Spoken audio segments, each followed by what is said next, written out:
Let's talk about something that we all deal with but might not fully understand yet: stress.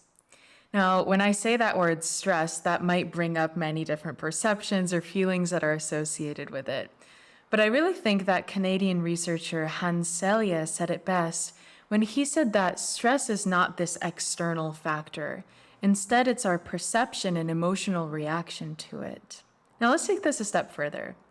Any perception that we have of an external event is accompanied by an emotion or a feeling. We experience stress in our feeling world.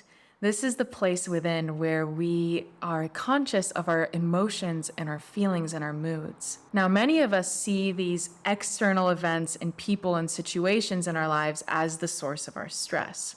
You've probably heard people say that their job, lack of time, relationships, traffic, the weather, whatever it is stressing them out. In fact, that may even be you as well. But here's the kicker. These external events or situations or relationships, which we call stressors, aren't actually what's draining our energy behind the scenes. What really drains us is the emotional response that we have to these stressors. This could be emotions like anger or frustration or overwhelm or impatience, anxiety. It could also be a physical response like our heart racing or our muscles tensing up or sweating or maybe different stomach issues, right? Digestion issues. Now, if we didn't feel these emotions or physical sensations, we probably wouldn't even say that we're stressed to begin with. That's what really creates the stress for us. It's our perception of these situations and our emotional response and physiological response. A good example of this is the weather. Take an external event of a storm, for example, lightning, thunder, heavy rain. For some people, a storm is a frustrating inconvenience, and for them, the emotional response is irritation or anger. For others, that external event of the storm, same thing going on. For others, that could lead to feelings of enjoyment or calm or peace. For them, that might be a chance to sit back, to relax, to get comfortable, and just take some time for themselves. Maybe they'll read a book, right? So this external event of the weather is really not the problem here. It's our perception that we attach to it and our emotional response to it. Now, the reality is that we can't always change the stressor, the external event, immediately. We can't change the weather usually. We can't change traffic. Sometimes we can't change our job or certain relationships right away. What we can change, though, is how we respond to it. And that's where a technique called heart-focused breathing comes in. Heart-focused breathing is a technique from the Institute of HeartMath. I'm a certified trainer through HeartMath. And this technique allows you to pause and to choose a more balanced emotional response instead of defaulting to anger or frustration, which might be a program that you run very well. And the Institute of HeartMath is backed by over 30 years of peer-reviewed, published research on the connection between our hearts and our brains. And they have thousands of research citations, so they're very credible and they've been doing this for a long time. And if you're interested in geeking out on some of their research, I invite you to visit heartmath.org to learn more. But here's the thing. When it's something like traffic or like the weather or maybe even a certain experience at work, it can be easy to say it's not the event, it's how you respond to it. But life can sometimes throw more challenging curveballs at us: difficult relationships, health issues, job loss, caring for a sick child or an elderly parent. It's very natural and normal and valid to feel certain feelings like overwhelm or stress or anxiety. That's not the point that I'm making here. All feelings are welcome. In fact, emotions show up to teach us something.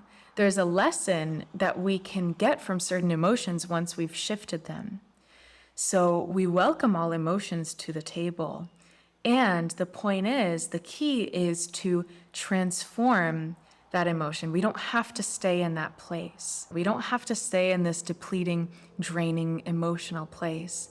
We can shift to a neutral, or if it feels possible, even a renewing state. The key is to transform that stress and to better self-regulate your emotions and your perceptions. And the power to do all of that comes from our hearts. If the mind could use willpower or force that stress to go away, that would have happened ages ago. In fact, you probably wouldn't have even clicked on this video to begin with. And if you did click on the video would most likely be 3 to 5 seconds long. I'd say something along the lines of, make your stress go away. And it would almost be like I'm waving a magic wand. You are, using your willpower to tell your stress to go away. And you'd exit out of the video, you'd feel good, and you move on with your life. But the reality is that we can't will or force stress to go away. The power to release and reduce our stress comes from here. It comes from our hearts. So I'd like to share a story with you about the power of the heart in transforming stress and regulating emotions. I was in Thailand a few months ago with my boyfriend, Santi, and we decided to do a motorcycle lesson. We've never ridden a motorcycle before, and we thought that it would be fun to try and to learn something new. And I already had my own programs and beliefs going into it, so I was feeling a little bit nervous about riding a motorcycle. Keep in mind, I've never touched a motorcycle before, and I've never ridden one in my life. So we show up to the place where we were about to have our motorcycle lesson, and we were told that the day would be structured into 2 parts. Part 1 was all about learning how to ride the motorcycle and really mastering technical skills. So, the instructor had us ride around these cones and do figure 8s and practice turns and lots of other skills, even just learning how to turn on the motorcycle. We practiced that for a whole day. It was kind of fun actually doing, figure 8s and just doing all these things that I never thought I'd do with a motorcycle. The instructor said that how we perform in part 1 is going to determine whether or not we get to do part 2. On the website, part 2 was advertised as just riding on a trail. So that felt pretty safe and pretty comfortable to me. And in my mind, I had imagined the trail as a very wide trail with no other people, no cars, no other motorcycle. And I just get to keep practicing and learning on this flat trail. So part 1 came to a close, and the guide, the instructor, told us that we are ready to go for part 2 of the trip. So the instructor puts us in a formation. He was first in line, I was in the middle, and Santi was last. And he said, okay, everybody, we're going out onto the main road to get on the trail. Go ahead and follow me. And immediately when he said that, my heart dropped to my pants. I was shaking already. I remember my hands were shaking on the motorcycle before I even turned the engine on. So I know it wasn't the engine. And before I could even open my mouth to object or to speak or say anything, he was off. Believe it or not, I was, in our formation, I was following this instructor on the main road with lots of other cars and traffic around me. And as it turned out, we not only drove onto the main road, but we actually had to drive onto a busy highway for about 40 minutes before we could even get to this trail that was advertised on the website. So in this situation, I could not change anything about the external event. I was in the middle of a busy highway in a foreign country, and there was no shoulder or exit or anything that I could stop off at and regulate, or at least tell the guide that I want to go back home. But what could I do? Well, I could control my perception and my emotions. So you bet I was practicing the heart-focused breathing technique that I will be teaching you today. So fast forward 40 minutes and we get to this trail. And I guess in Thailand, trail means a steep road with no lanes and lots of cars and trucks and motorcycles and other people around you. And this trail essentially loops around a steep mountain. Again, that was probably even more stressful than the idea of a highway. But what could I do? There was no place for me to stop. So what I could do in that moment was, again, focus on my perception of the event and on my emotions. So I was focusing on my heart. I was regulating my breath. I was grounding. I was staying centered. And I can I can pretty much assure you that this is what most likely saved my life in this situation and prevented me from having a full-on panic attack or an anxiety attack in the middle of a busy highway.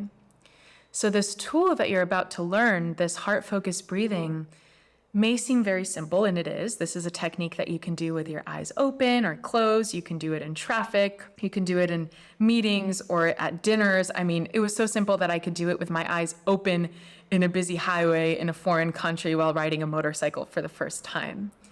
And it's very, very powerful, and there's a lot of research that backs it. In fact, there are many different Fortune 500 companies, major hospital systems, military, police, different school systems that use this tool as an emotional self-regulation technique.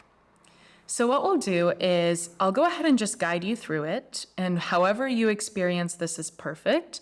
Then we'll talk about it a little bit, and then I'll guide you through the technique again. So go ahead and try this, and you can do this with your eyes open or closed.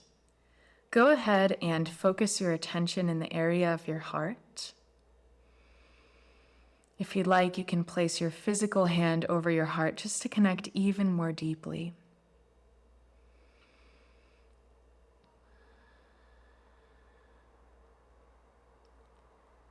And imagine or pretend that your breath is flowing in and out of your heart or your chest area. Just breathing slower and deeper than you usually do.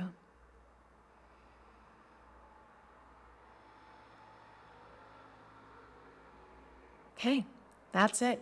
That's the technique. So just like how other breathing techniques have a purpose, heart-focused breathing has a purpose as well. Practicing heart-focused breathing helps to turn down or neutralize the intensity of a stressful reaction or emotional experience, like being angry or anxious or frustrated or overwhelmed. It's almost like turning down the volume knob, if you were to imagine like the volume knob on old TVs or radios.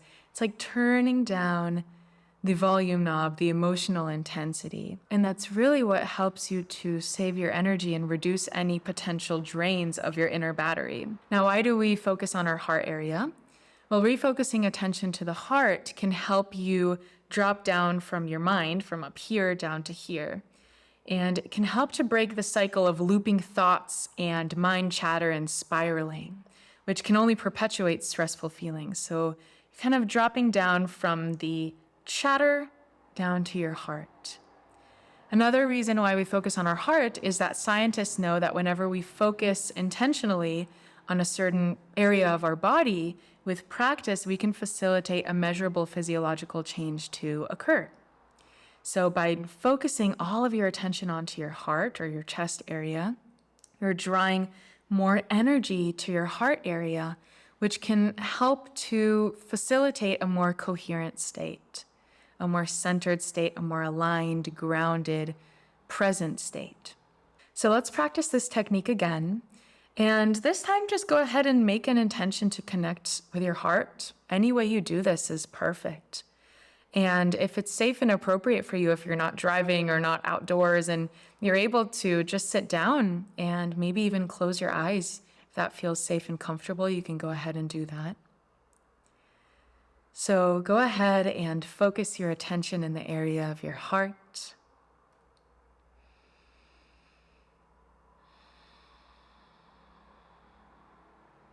And imagine or pretend that your breath is flowing in and out of your heart or your chest area. However you do this is perfect.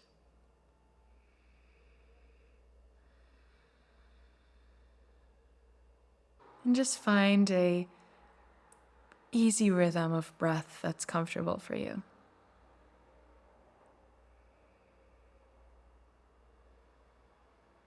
Okay, beautiful. So I invite you to continue practicing this heart-focused breathing because this is really like building a muscle or like riding a bike. It gets easier and more comfortable every time you practice it. And later on in the upcoming videos, we'll actually layer onto this technique and take it a step further and further and make it even more powerful. And it's really important to continue practicing this heart-focused breathing because that's the foundation for you, for all of these other layers of the technique that will come. And if you feel that you'd like additional support in the form of one-on-one coaching or an online resilience course, please visit mayakogan.com. You can schedule a free consultation if you just send the form to contact us, and we're happy to guide you in finding the best next step for you. We want what's best for you. The link is also in the description box below as well. So thank you for sharing this time with me, and I'll see you in another video. Bye-bye.